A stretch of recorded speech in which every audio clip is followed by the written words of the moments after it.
안녕하세요. 우리 대한민국 최고의 그 심리학의 대가의 반열에 오르신 우리 김경일 교수님 모시고 우리 오늘 한번 제목이 이렇습니다. 2018년의 일상 심리학이 답이다 라는 주제를 가지고 한번 얘기해 보겠습니다. 자, 여기 질문에 있는 대로 저는 질문을 물어보고요. 우리 교수님의 답을 듣도록 하겠습니다. 근데 몇 가지는 정말 저도 너무너무 궁금했던 게 있어요. 제일 먼저 나온 1번 질문이 제일 궁금한데, 저도 그렇거든요. 근데 제가 그저께 한 게 뭐였냐면 핸드폰에서 유튜브를 지웠어요. 네. 왜냐면 너무 막 이게 잡스러운 게 많이 떠서. 근데 지우고 나서 근데 지금 버텨보고는 있는데요.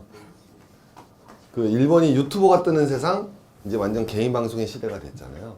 근데 그것이 주는 뭐 우려하는 부분도 있겠지만 그런 심리학적으로 그걸 설명을 한다라면 어떻게 설명할 수 있을지. 글쎄요. 뭐 근데 유튜브는 광고 매출이 네이버를 한 5배 정도 앞지른 게 벌써 한 2, 3년 전이라서 그 뭐 검색하실 때 네이버 검색창에 넣으세요? 보통? 예, 그러니까 요즘 초등학생들이나 중학생들은 유튜브에 검색하잖아요. 예, 그러니까 이제 네이버로 검색을 안 하는데, 이제 그게 바로 뭐냐면 그 텍스트로 이렇게 읽는 것을 별로 안 좋아하더라고요, 요즘 애들이. 그러니까 이제 누가 말을 하는 거를 되게 좋아하는데, 근데 재밌는 건요. 그래서 사실은 유튜브가 더 뜨는 거라고 너무 특이하게 생각하지는 않는 것 같아요, 심리학자들이. 지금 아이들은 유튜브가 틀리면 저희가 네이버 틀린 것보다 더 화를 내요. 그거 잘 모르셨죠? 예. 그러니까 가짜뉴스 같은 게 우리는 사회적 문제라고 생각을 하지만, 지금 초등학생들이나 중학생은 가짜뉴스는 악마라고 생각을 한다는 거죠. 왜? 저희가 네이버 컨텐츠가 틀렸다고 생각하는 거랑 똑같은 거예요. 다음이 틀렸다고 생각하는 건 똑같은 거고. 그래서 생각의 플랫폼이 좀 바뀐 거죠. 바뀌었는데 근데 이건 심리학 얘기가 굳이 아니더라도 2015년에 그 이코노미스트가 얘기했잖아요. 아예 포노사피엔스라고. 이제 호모사피엔스 아니라고. 그러니까 포노가 그리스어로 이제 그 스마트폰이라는 뜻이거든요. 그러니까 이제 포노사피엔스라고 부를 정도로 요즘 아이들은 유튜브라고 하는 누군가가 오디오와 비디오가 전부 다 합쳐져서 얘기해주는 아주 스피디한 학습의 체계가 익숙해졌던 친구라서, 그 유튜브 메시지가 굉장히 스트레스풀하거나 아니면 굉장히 맞을 때는 학습량이 어마어마하게 올라가는 현상이 양쪽 다 존재를 합니다. 그래서 유튜브가 대세가 된 거는 뭐 그렇게까지 이상한 것 같지는 않고요. 근데 다만 1인 방송이, 예, 1인 방송이 굉장히 뜨게 되는 이유는 뭔가 라고 봤더니, 이제 저희들이 왜 아이 트래커라고 실험을 하거든요. 아이 트래커가 뭐냐면 1분에 한 몇십 초 정도, 1분에 몇십 번 정도 어디를 보느냐를 계속 찍어줘요. 찍어주는데, 아이 트래커 연구를 저희들이, 왜냐면 사람이 거짓말을 못하는 대표적인 불수의적인 행동들이 눈 안구 움직임입니다. 그러니까 이제 왜 그거 있잖아요. 내가 화가 났어도 나 괜찮아 라고는 거짓말 되잖아요. 그렇게 늦게 하세요? 이게 앞에 조승현 작가님이 다녀가신 게 더더욱더 패착이죠. 네. 프레시한 분이 다녀가셔가지고. 지금 어디 계신가 모르겠어요, 조승현 작가님. 네. 저는 좀 오일리시하죠. 네. 압니다. 네. 그래서 제가 오늘 머리도 좀 오랜만에, 네. 머리도 짧게 깎고 왔는데, 네. 그러니까 더더욱 강호동 씨처럼 보이고 있다는 거 아닙니까? 죄송합니다. 이제, 네. 각설하고. 아이 트래커 연구를 해보면요. 그래서 어디를 보느냐가 딱 있는데, 실제로 왜 우리가 이제 방송사에서 만드는 잘 만들어진 컨텐츠를 보면요. 아이 트래커 연구를 해보면 안구가 계속 말하는 사람한테만 가 있어요. 왜냐면 이게 우연적 요소가 안 들어가 있거든요. 근데 제가 이제 최진기 선생님이랑 대화를 하잖아요. 그러면 저는 순간적으로 최진기 선생님의 손도 보고, 그 다음에 귓볼도 보고, 막 이런 데를 계속 보게 돼 있습니다. 왜? 대화를 하고 있으니까. 근데 1인 방송의 특징 중에 하나가 우연적 요소가 되게 많아서 사람의 시선을 순간적으로 손짓이나 아니면 순간적으로 이 사람이 만지는 어떤 물건이나 아니면 그 외에 다른 것들을 이렇게 계속 옮겨줘요. 그래서 이 똑같은 방송을 보고도 잘 제작된 뉴스를 볼 때는 안구가 계속 같은 지점만 봐야 되기 때문에 쉽게 건조해집니다, 메시지가.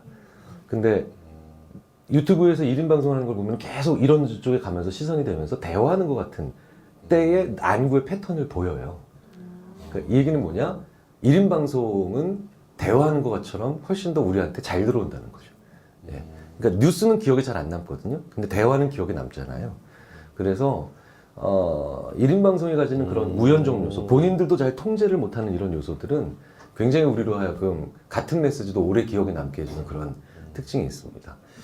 그런데 우리는 이런 우연적 요소가 한 번 딱 나오면 뉴스에서 그거 몇십 년 기억해요. 만약에 어떤 앵커가 갑자기 마이크를 떨어뜨렸다든가 아니면 심지어는 1인 방송에서는 너무나 자연스러운 내 뒤에 도청기가 있습니다. 이렇게 이제 나오는 분들이 들어오면 40년 지나도 우리가 기억하잖아요. 그러니까 그런 우연적 요소가 우리로 하여금 좀 더 메시지를 자연스럽게 처리하고 대화하는 것처럼 그 얘기를 하게 만든다라고 저희들이 보고 있어요. 뭐 그 정도만 제가 말씀드릴 수 있을 것 같습니다. 우려하는 부분까지도 말씀드려야 되나요? 예, 우려하는 부분도 있으시면. 네.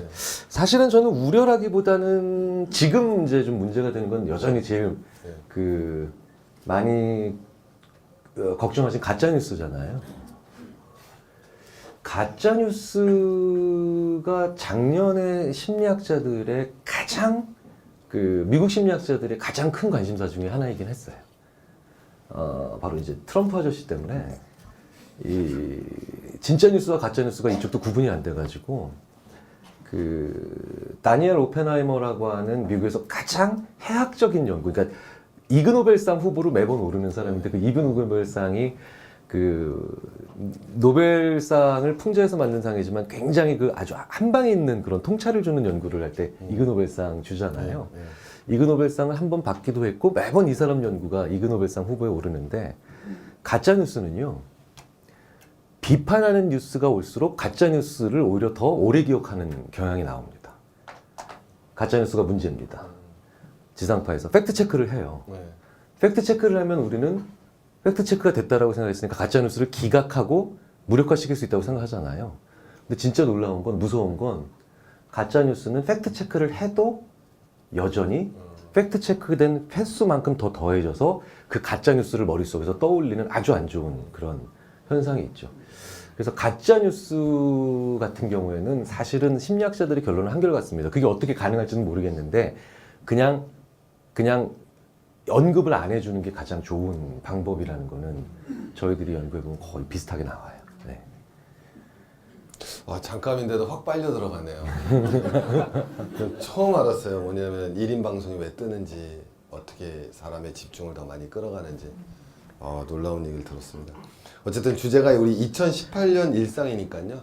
작년에 우리 유튜브가 확 퍼졌듯이 또 작년에 우리 사회 문제로 가장 많이 얘기됐던 게 얼마 전에 나왔지만 신분증, 그죠? 그 다음에 이제 우리 비염 뭐 이러면 안 떠오르시나요?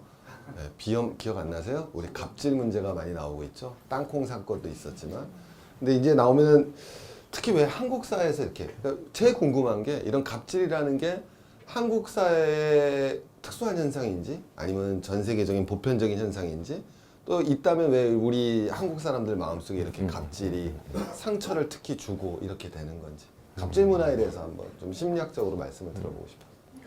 갑질은 뭐 얼마 전에 이제 뭐 갑질 해가지고 영어로도 이렇게 갑질이라고 표현한다고 그래가지고 저도 깜짝 놀랐는데 근데 사실은 심리학 연구를 저도 좀 찾아봤는데 그걸 이제 고권력자 연구라고 해요. 심리학에서 고권력자 연구라고 하는데 이제 고권력자, 그러니까 권력감의 연구죠. 권력감. 그러니까 권력이 실제로 얼마나 있는 거와 상관없이 내가 권력감이 있으면 그 자기 행동을 잘 제어를 안 하는 게 이제 일반적으로 그 고권력감자의 특징이죠. 왜 지하철 쩍벌남이 있죠.